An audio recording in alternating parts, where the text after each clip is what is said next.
weekend of this Premier League, first match of this Premier League weekend, Brighton against Manchester United. Glenn, what have you made to Brighton's start to the season? Because it's a big win against Newcastle, a loss on the opening weekend to Chelsea, but the performance was there still. I was very impressed with Brighton against Chelsea, actually. I know the result went against them, but the way they played.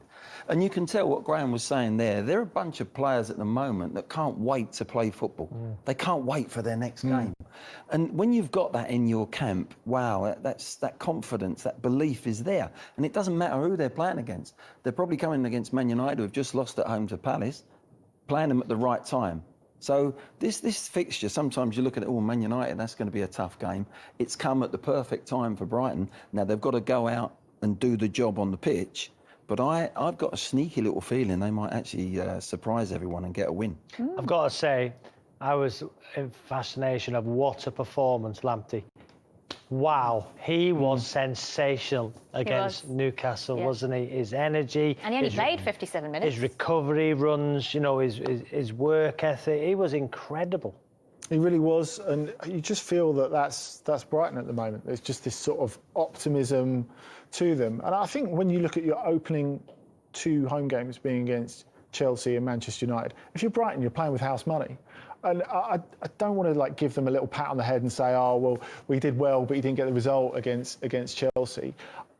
I think that would be a bit of an unfair way to look at it, because in reality, the chronology of it, the way that the Reece James goal, which is an incredible goal, comes just after the equaliser, even if they've held on 3 minutes more and that absolute bolt from the blue goal doesn't appear, the way the game is tilted is completely different. They could actually go on to win that game even. They actually created a wonderful chance. The header. The header. The dunk one, It should have scored, really.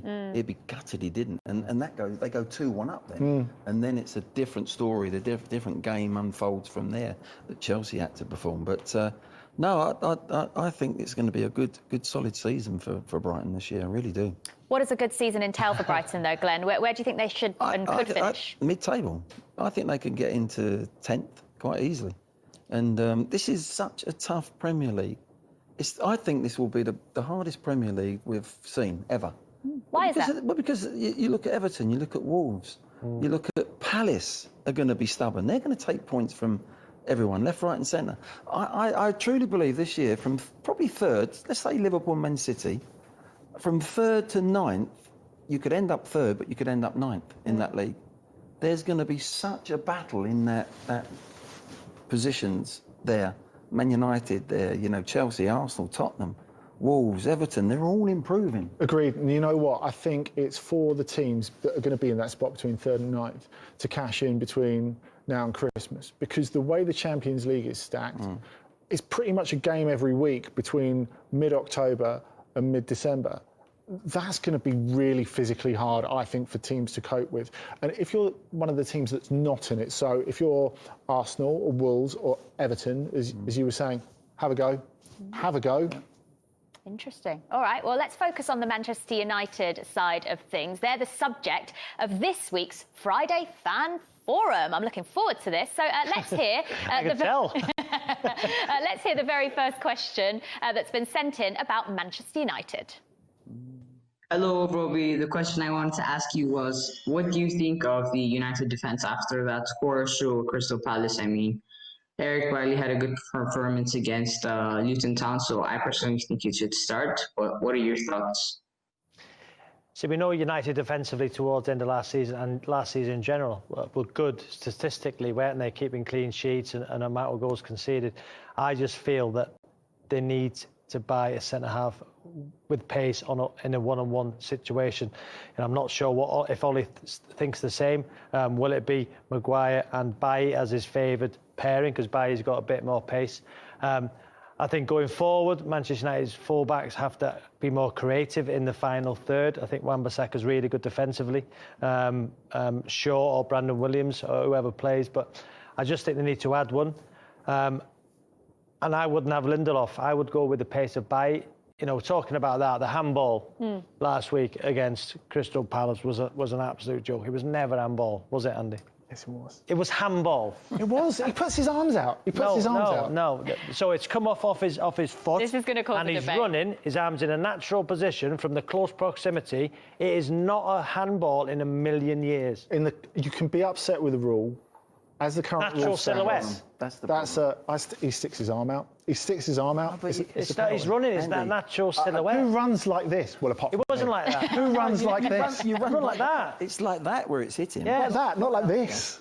No, Well, what about the proximity, Andy? Because he was quite close Never to the ball. handball. No. Yeah, quite close. Yeah. Not close enough. Not close enough. The rule needs changing back again because it's making a farce of. You've got to teach young players now to go and run with your hands behind your back. No, you have. You were laughing, but that's how you're going to have to do it. Now, if you're going to, one thing professional footballers will do, they'll take advantage of the rules, whatever the rules are. Now, if Rob comes up and I've got possession of the ball and he's defending me in the 18-yard box. Are you going to say, are you deliberately scooped I'm it up? going to flick it against his arm. Yeah. And get a it's handball. It's like Sadio That Mane in was the Champions League final, wasn't it? Yeah, exactly. the first goal. Well, actually, there, Sissoko's pointing for his mate to take the covering run.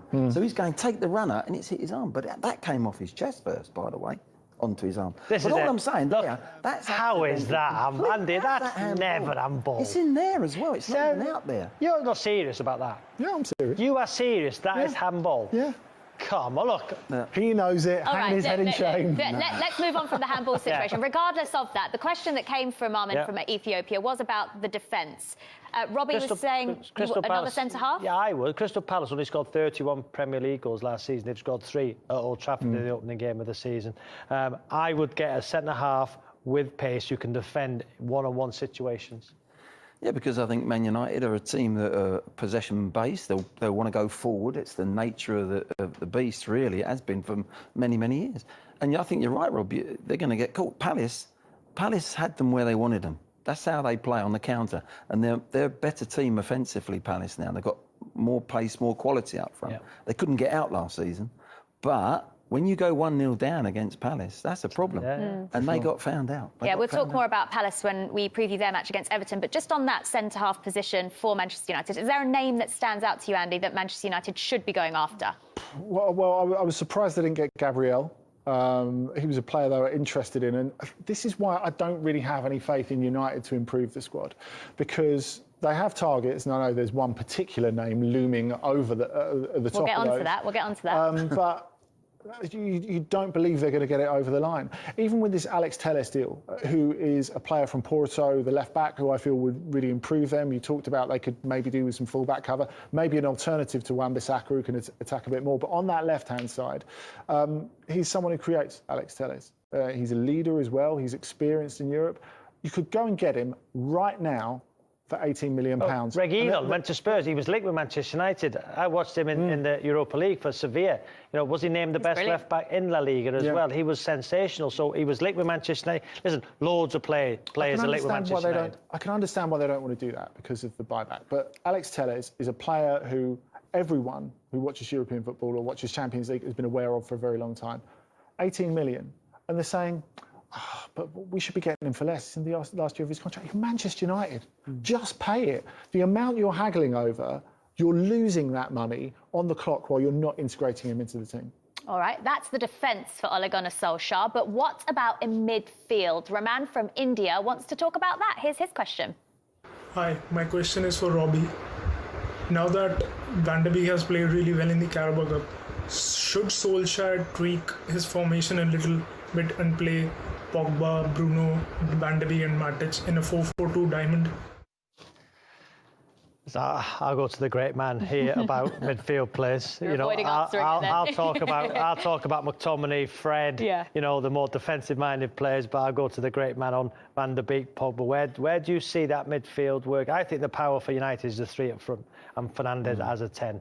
You know, they played, don't they, 3 and a 1. You know, with Rashford. Where does Van de Beek, Pogba fit in? Van de Beek, for me, was a player that wasn't needed. If Pogba stays and you get the best out of Pogba, I think 2 8s is the best thing for United rather than. So a 6 and 2 8s. Yeah. I think that would be a 3 that would excel. To play all 3 of them in there, you're forcing yourself to go with a diamond. to have somebody holding and then play them to either side and one off the front. So I don't see United doing that. I don't see Ollie doing that at all. I really don't. But he's a very good player, Van der Beek, but not needed at the moment. And if you play That's that, why they've got the midfield they've got. Sorry, Glenn. I was going to say, if you play that diamond, you need a more attacking right back than Wan-Bissaka. Yeah. You know, it's not going to work like that. I mean, we've heard people say, quite rightly, that Van der Beek, after Frenkie de Jong went to Barcelona, showed he could play a slightly deeper role for Ajax. Yeah. And he did show that. But that's still not his strength. If you're looking for that sort of player, you're not looking for Van der Beek to be de Jong.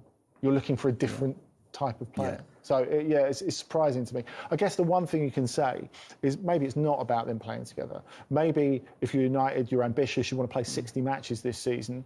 Can Pogba get through 60 matches? Well, not on recent form. I don't think so. Do you want to absolutely flog Bruno Fernandes, who, you know, is a player, the way he's played since he's joined Manchester United, it's a panic if he's not in the team because he's so important to them. So do they need some sort of alternative? So you know there, Yes. you know there, if you play with 2 8s and a 6. So are you saying like defend with the 5? So you got the back 4 and the one in front, and then you know the 2 8s and the 3. It could be with attack with 5, defend with 5. It could be with a 3 at the back. It could be with a 4. It doesn't matter really. But that midfield needs to be, you know, balanced. And I think you need Pogba in and around the D. So to play him too deep, you know, he plays at his best when he's coming on to things. Yeah.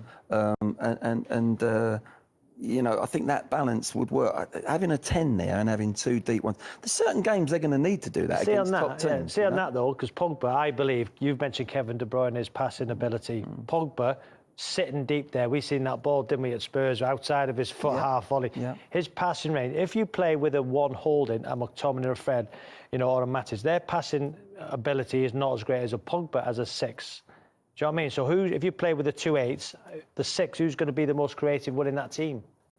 Getting out. You don't. I don't think you'd play.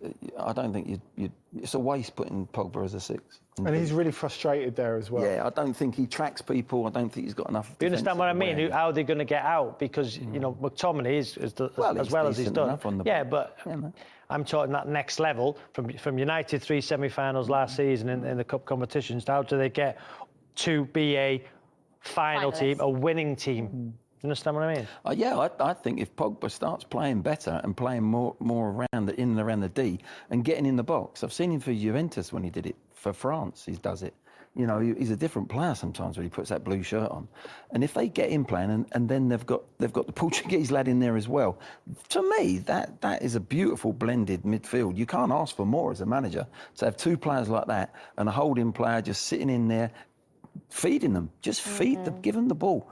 But Pogba too deep sometimes. He's got to have the licence to get in the box, to get in and around the box, and then chip back in there and defend like he can do. I think you've got an absolute world-class player there who, if he doesn't want to be there, then obviously that's the problem. But, you know, get the best out of him. If the transfer, you know, embargo goes past, the date goes past, you've got to get the best out of him. There's a player still in there. He's still a very, very good player. A brilliant player, and it's a waste at the moment in a Man United shirt. It really is. It's very sad because I think he has got everything as a player. All right. Well, finally today, we're going to get our final question from Twitter. Ryan is one of many fans who's got in touch to ask this one. He simply put in all capital letters, will Manchester United sign Jadon Sancho? Andy Brassel, European journalist, give us the answer. Can I put in capital letters no? Oh. I think Why? that's it, unfortunately, because they won't pay the money. They understand the situation. They're not willing to understand the situation, Manchester United, it seems clear. Dortmund have all the cards in their hand because not only do they have the 3 years left on Sancho's contract, that mean they're not under pressure to sell him, not only have they set a reasonable price out of respect of their relationship with Jadon Sancho, and, you know, you look at his numbers, and I feel you shouldn't whittle it down to just the numbers with Sancho because he provides so much more. But how many players in top European leagues can provide 15 goals and 15 assists? You're looking at the Messi end of the spectrum, really, aren't you? And the fact is that he's not going to throw his toys out the pram. Now, I think Manchester United was semi-hoping that, well, OK, if we're not getting the discount we want from Dortmund, you agitate for the move. But he likes it there. Yeah. He really loves to train and play for Dortmund. He's respected, he's loved. He gets on well with the players around him. He's got lots of people of his own age around him. He will leave, I think, when the deal is right for Dortmund. What are we talking about? 100 million they're talking about? We're talking about £110 million, which is Well, they've put another 10 on it. very, very, very reasonable, I think, even with what's happened today. And the thing is, United, like we were saying before with Alex Telles, United are one of the very few clubs in the world who can't go, oh, well, we're skint. You can't do that. Everyone knows you've got the money. There's another way of looking at it in the longer term, because he's so young and he's so talented. Would you pay 15 million every season for him, for that calibre of player? Yeah, absolutely. Exactly. There's your 100 and there's your so-called. Exactly.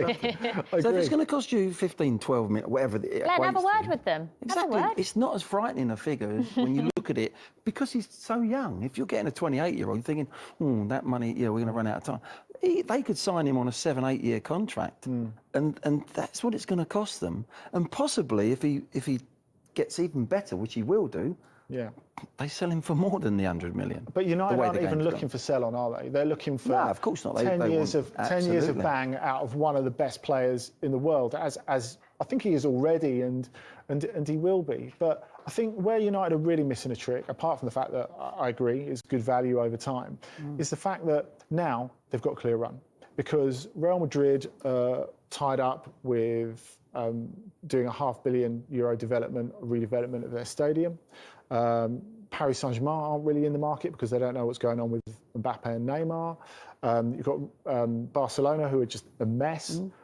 There could be a lot more competition if they leave it to next summer. Yeah, very good point. All right, well, let's see whether Manchester United, with the squad they currently have, can bounce back in the Premier League this weekend against Brighton.